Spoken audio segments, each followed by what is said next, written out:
ছাত্র জনতার চূড়ান্ত গণ আন্দোলনের মুখে গত সোমবার শেখ হাসিনা প্রধানমন্ত্রীর পদ থেকে পদত্যাগ করে ভারতে চলে যান। এই পরিস্থিতিতে বাংলাদেশ নিয়ে বার্তা দিয়েছে চীন। বাংলাদেশের চলমান পরিস্থিতি গভীরভাবে পর্যবেক্ষণ করছে বলে জানিয়েছেন চীন। বন্ধুপ্রতিম প্রতিবেশী ও কৌশলগত অংশীদার হিসেবে বেইজিংয়ের আশা শিগগিরই বাংলাদেশে স্থিতিশীলতা ফিরবে।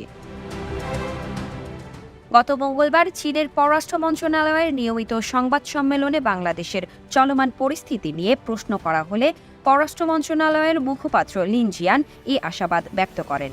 লিন জিয়ান বলেন, বাংলাদেশের চলমান পরিস্থিতি গভীরভাবে পর্যবেক্ষণ করছে চীন। বাংলাদেশের বন্ধুপ্রতিম প্রতিবেশী ও কৌশলগত অংশীদার হিসেবে চীন আন্তরিকভাবে আশা করছে দেশটির সমাজে খুব শিগগিরই স্থিতিশীলতা ফিরে আসবে। ভারতে পালিয়ে যাওয়া শেখ হাসিনা এখন সেখানেই অবস্থান করছেন। দেশটির পররাষ্ট্রমন্ত্রী এস জয়শঙ্কর একথা জানিয়েছেন।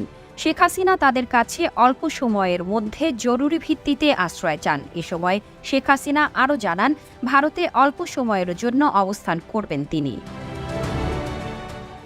ভারতীয় পররাষ্ট্রমন্ত্রী দেশটির সংসদে আরও জানিয়েছেন, তারা বাংলাদেশের বর্তমান পরিস্থিতির ওপর নজর রাখছেন। তিনি বলেন, আমাদের প্রত্যাশা যে বাংলাদেশ সরকার ভারতীয় হাইকমিশনের নিরাপত্তা নিশ্চিত করবে।